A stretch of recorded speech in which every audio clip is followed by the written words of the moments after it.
The investigation into the murder of Monica Kimani is getting more and more interesting by the day.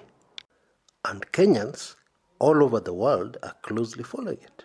Yeah, because the way the investigation is proceeding and what is unraveling is nothing short of mind-boggling. However, for many Kenyans, it's getting more and more confusing. One particular aspect that has confused many is the fact that police have now established Joseph Irungu, one of the suspects in custody, shot himself. You will remember that Bwana Joe Irungu's story was that he was attacked. Yeah, some unknown people shot at him and then vanished. And now the conclusion of many, including journalists, is that one does not shoot at themselves unless they're trying to commit suicide. This has thrown very many Kenyans into utter confusion. I mean, this guy is supposed to have killed somebody. Then how come they shot themselves? Doesn't make sense. How come they tried to commit suicide? After the fact, allegedly. Something here just doesn't add up, okay? Well, let's back up a little, and we'll understand this very well in the next few minutes. And let us start with the timelines, okay? Now, according to the information we have so far, the late Monica Kimani arrived at her apartments on Wednesday, September 19th at around 7:15 p.m. Now, that time should be very accurate because every vehicle that comes in and goes out of apartments, the time is supposed to be recorded, whether or not the occupant of that vehicle is a resident at the apartment. A man who investigators believe was Joe Irungu left the apartment at around 2 a.m. Now that would be Thursday because the day changes at midnight. And so assuming that that person who left at 2 a.m. was the murderer, time of death for Monica Kimani would be between 11 p.m. and let's say 1:30 a.m. 11 p.m. would be around the time the other witnesses left Monica Kimani's apartment and left that one other person who investigators believe is Joe Irungu. Now, Joe Irungu says he was shot at around 1:30 a.m. on Thursday. He reported the crime on Friday, September 21st at 7 p.m. Actually, at precisely 7:05 p.m. Because it went into the occurrence book. It was a report. He reported the crime around 19 hours after it occurred. The alleged crime where he was shot. Now take very careful note of the following fact. Around 1:30 a.m. is roughly the time Monica Kimani died. And that was also around the time that Joe Irungu got shot. Now a person cannot be in two places at the same time. So this shooting would be a perfect alibi for Bwana Joe Irungu. How on earth would he have killed somebody if at that time he was getting shot? Now there's some brand new information from investigators that sheds light on what might have happened. Investigators now believe that Bwana Joe Irungu shot himself inside Jackie Maribe's bedroom. They believe the bullet exited his back and hit a wall inside the bedroom. A search of Jackie Maribe's bedroom found a bullet hole which had been covered by wheat flour. Ilikuwa imefunikwa na unga ya chapati. Now. This is something straight out of the movies. There are countless movies and countless fictional tales, novels, whereby somebody for dramatic effect who does not want to die after the shooting shoots themselves in exactly the same position where Bwana Joe Irungu shot himself. Now, don't try this at home. Definitely do not ever attempt to try this, okay? Now, Bwana Joe Irungu was qualified to try this, or rather to do it, as investigators believe he did, Why? Because we know he received special training, as a sniper in Afghanistan. Now, any good basic military training must teach you about all the vital organs in the body and especially the vital arteries. And the reason for this is obvious. Yeah, you could go out on an operation and your colleague could get shot and you're the only person on the scene. So you need to be in a position to do life-saving first aid. For instance, if they're bleeding from a certain artery, you need to know exactly where to put the pressure to slow down the bleeding until they can get to a medical facility for treatment. Those who watch numerous action movies will also know that when somebody gets shot, the first thing people look for is the exit wound. Now, movies, of course, are fiction, yeah, but the screenwriters, always do research. Why do they do research? To make it as believable as possible. Movies only work because a lot of it is believable. They have to make it as believable as possible in order to grip you as an audience. So, why is an exit wound so important? Well, depending on the angle in which the bullet entered your body, so many other things can happen that are bad for you or bad for the person who's been hit by the bullet. Actually, one of the very bad things that can happen is that the bullet can enter your body, shatter bones, yeah, and bounce off all over the place, harming other vital organs. And in such a case, the bullet will remain lodged in your body. However, if there's an exit wound, the first thing you know immediately is that that did not happen. Yeah, it went straight through. And assuming that it did not go through a vital organ, then your chances of survival are excellent. Now, somebody with military training would know exactly where to shoot themselves so that the bullet does not touch any muscles or vital organs, and exits right through the back. Now, experts in this kind of thing tell me that there are few parts of the body where this can happen. And one of the best places is exactly where that bullet wound is on Joy Rungu's body. The other thing that is very important, yeah, for successful self-inflicted gunshot wound is the weapon used. Okay? It needs to be a low-powered weapon. Because if it is a high-powered weapon, the results could be very different. And somebody with the military training would have all this information. And the precise information they don't have, they could easily search online. Yeah, just go on Google. But you need to have a basic understanding. You need to have the basics before you can get more information on what you want to do. And so, to break it down further, this is what investigators believe happened.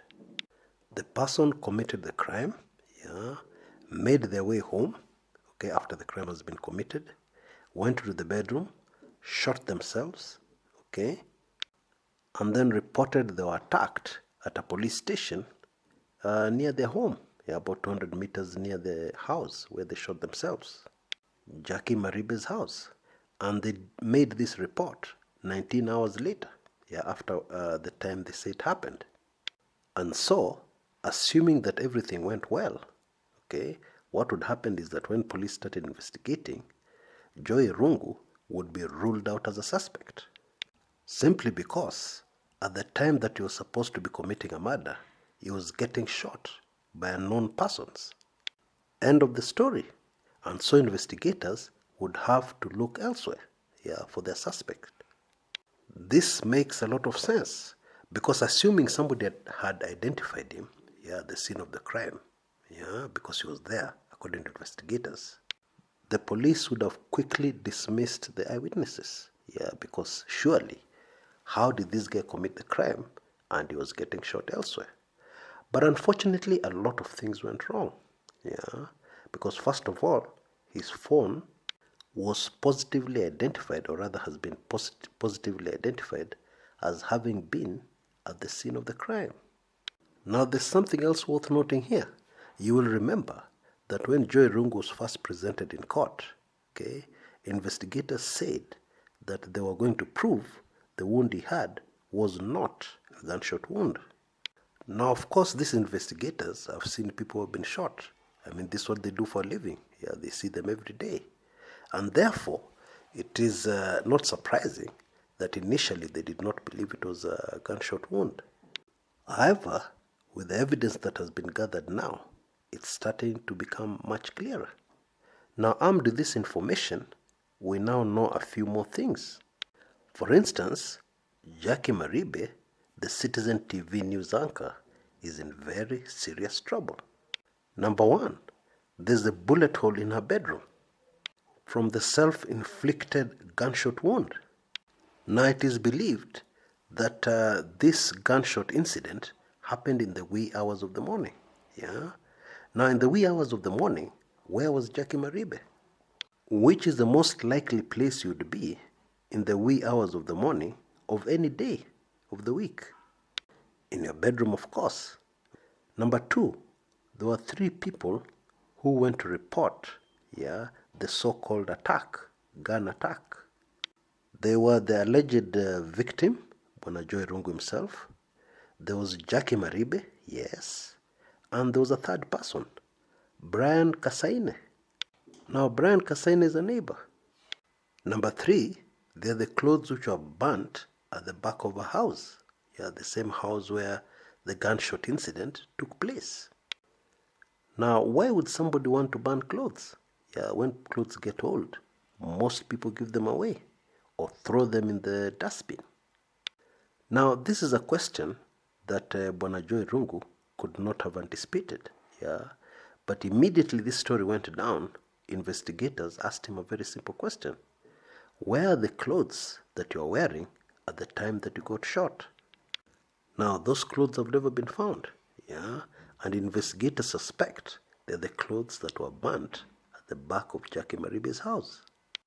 Now, a firearms expert looking at the clothes would be able to tell immediately how far the gun was, that fired into that body, that went through those clothes. If, for instance, the gun was very close to the body, or even right next to the body, the clothes will show immediately. Another breakthrough that investigators have had is that the gun, the gun they believe was responsible for that self-inflicted gunshot wound, was found. Where?